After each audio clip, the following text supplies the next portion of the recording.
अंतर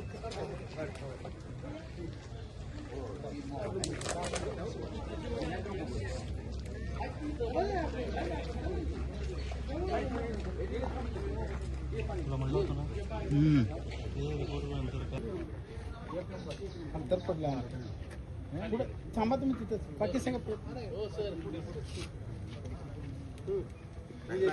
त्यांना नाही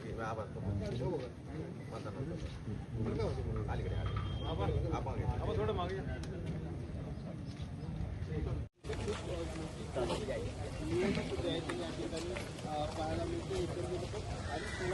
बरं आपण आज फिरलोय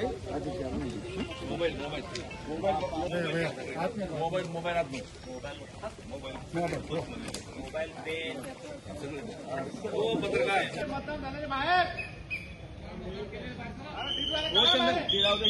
विज्युअल सांगतो तुम्हाला ते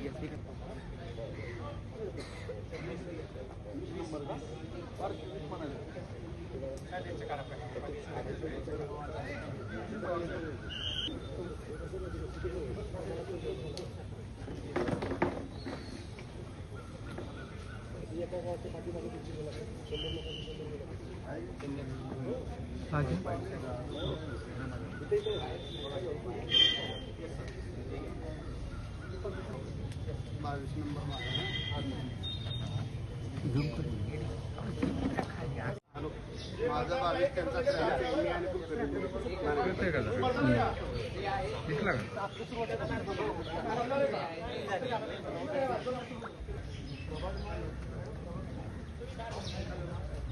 ही फ्रेम झाली स्टील आहे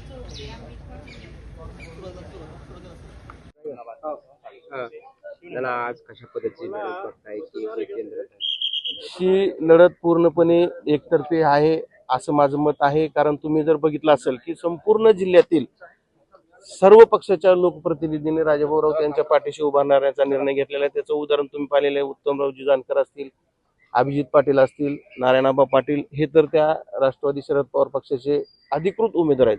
त्यांनी सुद्धा राजाभाऊ राऊत यांची कामाची पद्धत पाहून भारतीय जनता पार्टीच्या उमेदवाराला पाठिंबा दिलेला आहे. त्याच्यामुळं ही निवडणूक पूर्ण ते एकतर्फी होणार आहे असं माझा ठाम विश्वास आहे. बार्शी असेल, वैराग असेल किंवा सोलापूर शहर असेल, तुम्ही पाहिलं असेल की वैरागचे नेते निरंजनजी भूमकर यांनी त्यांच्या 15 नगरसेवकासह पालकमंत्र्याच्या उपस्थितीत राजाभाऊ राऊत यांना पाठिंबा दिलेला आहे.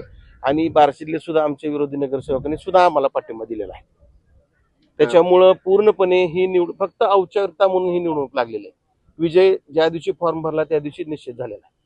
पण कुठेतरी आपण पाहतोय की मोहिते पाटलांकडून पण मोठ्या प्रमाणावर आता ते चित्र तुम्हाला 22 तारखेला दिसेल.